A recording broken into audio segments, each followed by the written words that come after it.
అయితే ఈ ట్రెండ్ ఏదో నిన్న మొన్న వచ్చిన ట్రెండ్ లాగా కాకుండా మనకి ఇది కోవిడ్ టైం నుంచి కొద్దిగా ఎక్కువ ఫోకస్లోకి రావడం అనేది జరుగుతుందన్నమాట. ఇక్కడ మెయిన్ రీజన్స్ నాకు అనిపించింది ఏంటి అంటే 2 మెయిన్ రీజన్స్. ఒకటి, భార్యాభర్తలకి ప్రాపర్ కమ్యూనికేషన్ లేకపోవడం.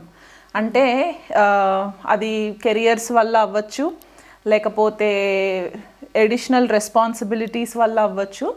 ఒక ప్రాపర్ కమ్యూనికేషన్ లేకపోవడం వల్ల కూడా కొద్దిపాటిగా ఈ డిస్టర్బెన్సెస్ అనేవి కనిపిస్తున్నాయి. అది కాకుండా ఒకరికొకరు ఇమోషనల్గా సపోర్ట్ చేసుకోకపోవడం, ఇమోషనల్ ఇంటిమసీ కోల్పోవడము, ఇది ఇంకొకటి మెయిన్ నాకు కనిపించిన టాపిక్ అన్నమాట. సో ఇది గ్రహగతుల్ని బట్టి చూసుకుంటే ఒక 70 to 80% మనకి జ్యోతిష్యం ప్రకారం మనకి రీజనింగ్ అంటే మనం చేసే పనులకి గ్రహాలని బ్లేమ్ చేయడం ఎంతవరకు సమంజసం అనేది నేను ఎప్పుడు ఆలోచిస్తూ ఉంటాను. ఎందుకంటే ఇవే గ్రహగతులు మనకి ఒక 100 సంవత్సరాల క్రితం కూడా ఇట్లాంటి కాంబినేషన్స్ ఉన్నవే ఉన్నాయి, కానీ ఇంత ఎక్స్పోజర్ లేదు.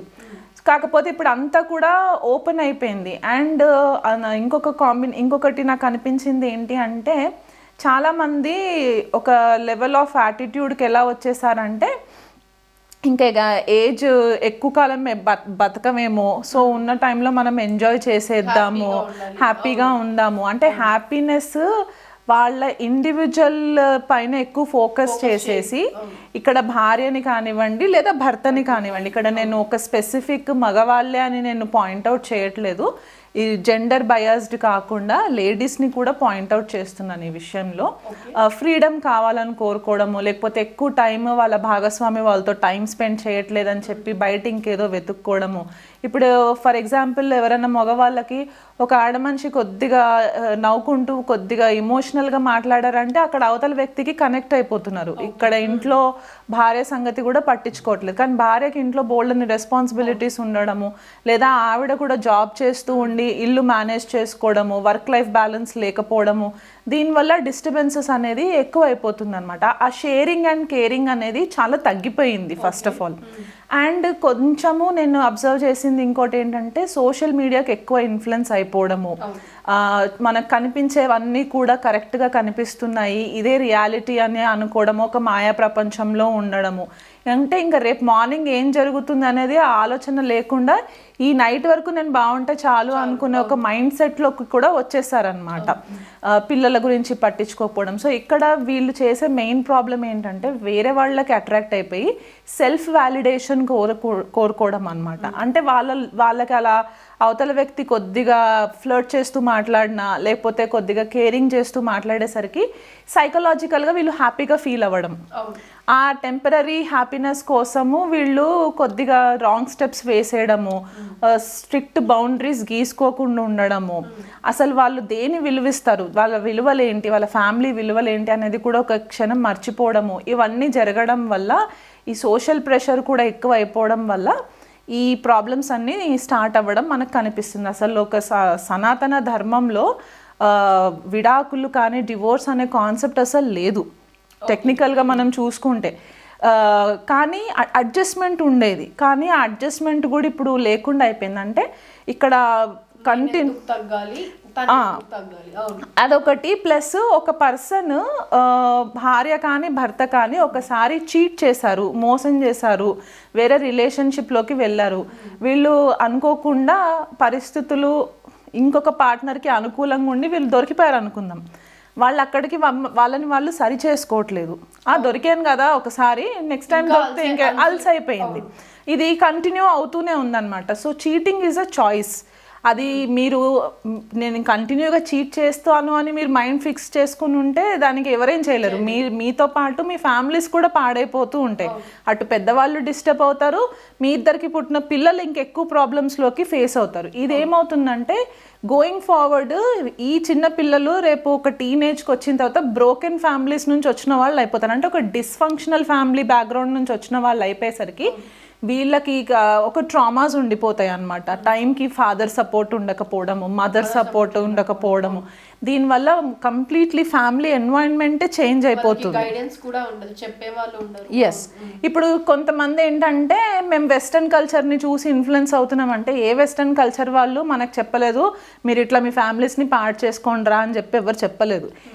ఇది మనలో ఉన్న లౌకిక జ్ఞానం, ఆ జ్ఞానం మనకి మన ఫ్యామిలీ బ్యాక్గ్రౌండ్స్ నుంచి కూడా వచ్చి ఉండాలి. అండ్ ఇంకొకటి కామన్గా నేను అబ్జర్వ్ చేసిన ఇంకొక పాయింట్ ఏంటంటే, ఒకవేళ వైఫ్ అండ్ హస్బెండ్ మధ్యలో ఫర్ ఎగ్జాంపుల్ ఒక 30 ఏళ్ళు లోపు ఉన్న వాళ్ళు 25 to 30 years ఏజ్ గ్యాప్లో ఉన్న వాళ్ళు పెళ్ళిళ్ళు చేసుకున్నారు అనుకోండి, వాళ్ళకి ఇట్లాంటి సమస్య వస్తే పెద్దవాళ్ళ దగ్గరికి వెళ్ళి చెప్పినప్పుడు పెళ్లి చేసేంత వరకు పెద్దవాళ్ళు పెళ్లి చేసేస్తున్నారు, కానీ పెళ్ళైన తర్వాత ఇక్కడ సపోర్ట్ సిస్టమ్ చేంజ్ అయిపోతుంది. సమర్థిస్తున్నారు. అబ్బాయి తప్పు చేస్తే మందలించి అమ్మాయితోటి కాంప్రమైజ్ అయ్యి ఉండేలాగా చేయకుండా, పోతే అమ్మాయి వెళ్ళిపోతే వెళ్ళిపోయింది, నీకు నచ్చిన అమ్మాయితో నువ్వు వెళ్ళిపో అన్నట్టు కూడా కొంతమంది పేరెంట్స్ గైడ్ చేస్తున్నారు. అది రాంగ్. ఎందువల్ల అంటే ఒకసారి తప్పుని మనం ఖండించకపోతే ఇది కంటిన్యూ అవుతూనే ఉంటుంది. ఇప్పుడు ఒక అమ్మాయిని వదిలేసిన అబ్బాయి ఇంకొక అమ్మాయి దగ్గరికి వెళ్ళిన తర్వాత ఆ అమ్మాయితో కూడా ఉంటారని గ్యారంటీ లేదు కదా. సో సేమ్ థింగ్ ఇక్కడ లేడీస్ విషయంలో కూడా అంతే.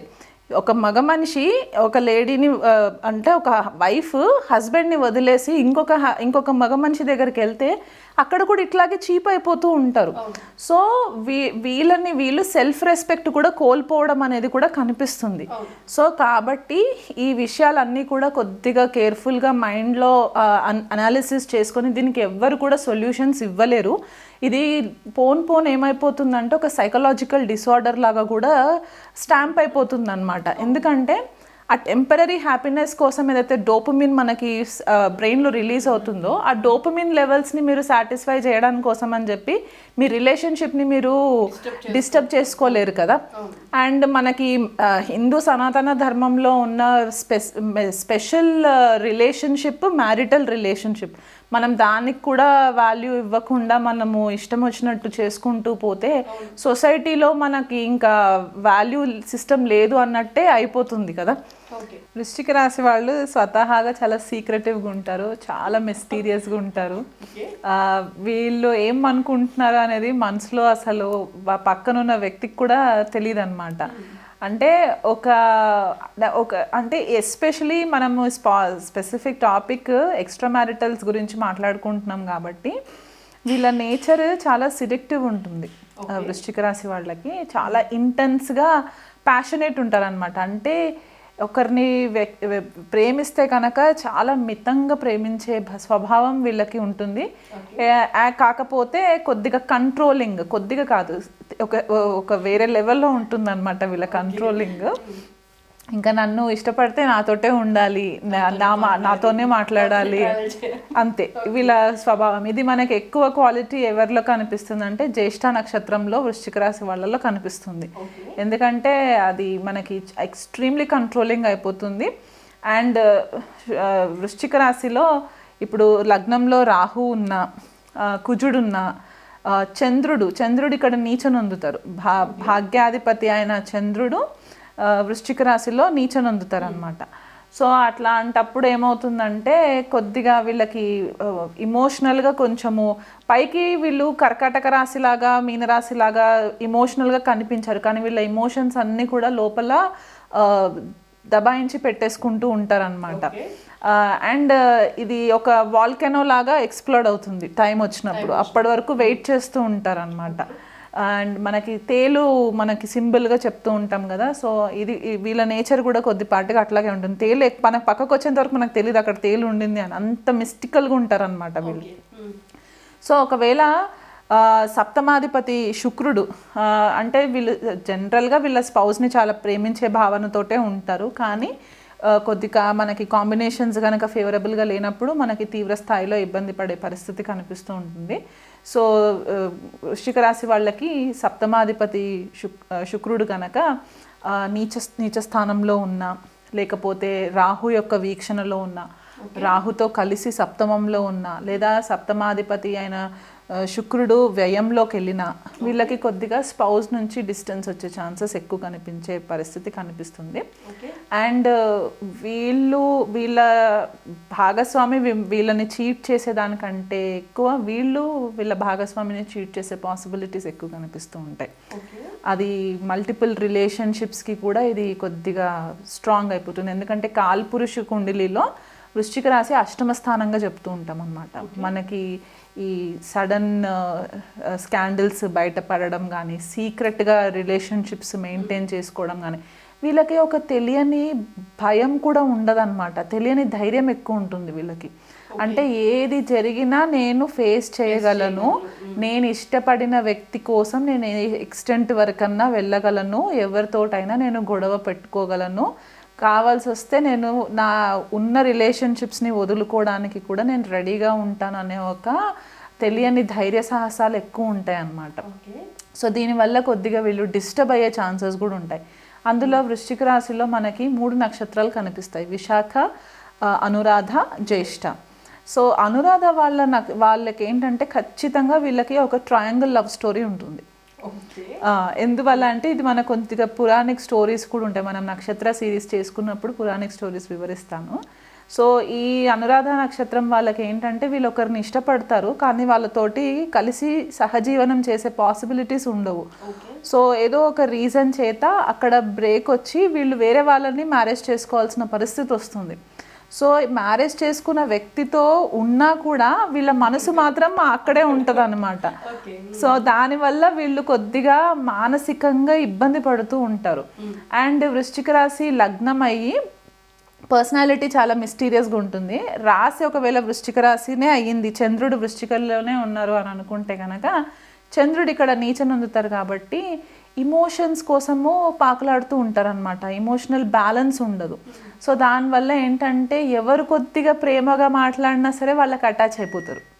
ఒకవేళ ఇదే శుక్రుడు సప్తమాధిపతి అయి అష్టమంలో ఉన్నా, లేకపోతే మనకి లాభంలో ఉన్నా, అంటే అక్కడ కన్యారాశి అవుతుంది కాబట్టి, ఇప్పుడు కన్యారాశిలో సప్తమాధిపతి వెళ్ళి ఉంటే గనక కొంతమంది ఎలా అనుకుంటారంటే భాగస్వామి నుంచి ఎక్కువ లాభపడతారు అని అనుకుంటారు. కానీ లాభానికి అంటే ఫైనాన్షియల్ లాభము మనం కాసేపు పక్కన పెడితే ఇక్కడ శుక్రుడు నీచనొందుతారు కాబట్టి కొద్దిపాటిగా డిస్టర్బెన్సెస్. ఈ శుక్రుడు సప్తమాధిపతి అయి రాహుతో కలిసి ఉన్న, శనితో కలిసి ఉన్న, ఎందుకంటే ఇక్కడ శని కూడా కొద్దిగా ఇబ్బందికరంగానే ఉండే పరిస్థితి కనిపిస్తూ ఉంటుంది. అండ్ ఈ లగ్నానికి శని కొద్దిగా పాపిగా కన్సిడర్ చేస్తూ ఉంటాం కాబట్టి అలా కూడా ఫేవరబుల్గా ఉండదు. ఈ శుక్రుడు అష్టమంలో ఉన్న, లేదా అష్టమాధిపతి బుధుడు సప్తమంలో ఉన్న, ఖచ్చితంగా వీళ్ళకి ఎక్స్ట్రా మ్యారిటల్ అఫేర్స్ అనేవి మనము క్లియర్ కట్ బుల్లెట్ పాయింట్స్లో చెప్పేయచ్చు. అండ్ వీళ్ళకి ఉండే నేచర్ కూడా చాలా సీక్రెటివ్ నేచర్ కాబట్టి అంత ఈజీగా బయటపడే ఛాన్సెస్ కూడా కనిపించవు. కానీ ఆ దశలు వచ్చినప్పుడు మాత్రం ఖచ్చితంగా బయటపడే ఛాన్సెస్ కనిపిస్తూ ఉంటాయి. ఎస్పెషలీ అష్టమాధిపతి దశ, బుధ దశ వచ్చినప్పుడు ఏంటంటే వీళ్ళు బిహేవియర్లో కూడా కొద్దిగా చేంజెస్ వచ్చేస్తుంటాయి. అప్పటి వరకు అసలు వీళ్ళు ఉన్నారా అనే ఒక తెలియని స్థాయిలో వీళ్ళు ఉంటే, ఈ బుధ మహాదశ కానీ బుధ అంతర్దశ వచ్చేసరికి ఏంటంటే వీళ్ళ పర్సనాలిటీలో చేంజెస్ ఎలా వచ్చేస్తాయంటే, ఏదో కాలేజ్కి వెళ్తున్న టీనేజ్ అమ్మాయి, టీనేజ్ అబ్బాయి అలాంటి బిహేవియర్ రావడము, వీళ్ళల్లో మార్పులు రావడము, కొద్దిగా హ్యాండ్సమ్గా బ్యూటిఫుల్గా రెడీ అవ్వడము, దీనివల్ల ఈ పార్ట్నర్ ఎవరైతే ఉన్నారో ఆబ్వియస్ వాళ్ళతోటి కొద్దిగా డౌట్స్ రావడం అనేది స్టార్ట్ అవుతుంది అన్నమాట. అంతే, ఆ స్థాయిలో ఉంటుంది. సో ఈ కాంబినేషన్స్ ఉన్నప్పుడు కనుక కొద్దిగా కేర్ఫుల్గా ఉండాలి. సప్తమాధిపతి ఎస్పెషలీ శుక్రుడు వక్రీగతిలో ఉంటే కనుక ఇది కూడా ఒక కాంబినేషన్ అవుతుంది. ఎందుకంటే 2 రిలేషన్షిప్స్ లేకపోతే 2 మ్యారేజెస్ అవ్వడానికి కూడా మనకి పాసిబిలిటీస్ కనిపిస్తాయి. ఇవే కాంబినేషన్స్ మళ్ళీ మనకి నవాంశలో ఉన్నా కూడా ఇది మనకి రెక్టిఫై అయ్యే ఛాన్సెస్ ఎక్కువ ఉంటాయి. ఎక్స్ట్రా మ్యారిటల్ అఫేర్స్ మనం ఎక్కువ చూసుకుంటే కనుక సామాన్యంగా వృశ్చిక రాశిలో కొద్దిగా మనకి ఎక్కువ కనిపించే ఛాన్సెస్ ఉంటాయి అన్నమాట. అంటే వాళ్ళకి అంటే తెలిసి తెలియక అని అనను, కానీ అదొక రకంగా వాళ్ళు ఎదుటి వాళ్ళకి అలా అట్రాక్ట్ అయిపోతుంటారు. అండ్ వీళ్ళ కళ్ళల్లో ఉంటుంది ఎదుటి వాళ్ళని హిప్నటైజ్ చేసే ఒక ఆ మ్యాగ్నెట్ ఏదైతే ఉంటుందో వృశ్చిక రాశి వాళ్ళ కళ్ళల్లో ఉంటుందన్నమాట. సో ఎలాంటి వాళ్ళనైనా సరే మాటలతో కొద్దిగా ఆకర్షితంగా చేసే పరిస్థితి మనకి కనిపిస్తూ ఉంటుంది. వృశ్చిక రాశి వాళ్ళు లేదా వృశ్చిక లగ్నం వాళ్ళు రెమెడీస్ చేసుకోవాలనుకుంటే కనుక గౌరీదేవికి రెగ్యులర్గా చేసుకోవడము, తెల్ల పుష్పాలతోటి అమ్మవారి ఆరాధన చేసుకోవడము, ఇక్కడ సప్తమాధిపతి శుక్రుడిని కూడా మనం చెప్పుకుంటాం కాబట్టి మెయిన్ అగైన్ ఎక్స్ట్రా మ్యారిటల్స్కి మనకి శుక్రుడు పాడైపోయి ఉంటే కూడా మనకి ప్రాబ్లమ్స్ వస్తాయి కాబట్టి అష్టమాధిపతి బుధుడు అవుతారు కాబట్టి లక్ష్మీనారాయణుడిని నిత్యం కొలవడం వల్ల శుక్రవారం శనివారం స్పెసిఫిక్గా నిత్యం కొలవడం వల్ల చాలా మట్టుకు హెల్ప్ అవుతుంది. అండ్ చంద్రుడు కూడా కొద్దిగా రాశిలో నీచపడతాడు కాబట్టి ఈ శివుడికి అభిషేకం చేయించుకోవడము, ప్రతి సోమవారం కూడా మీ హెల్త్ కనుక సపోర్ట్ చేస్తే కనుక ఉపవాసం ఉండినా కూడా మీకు చాలా మట్టుకు హెల్ప్ అవుతుంది.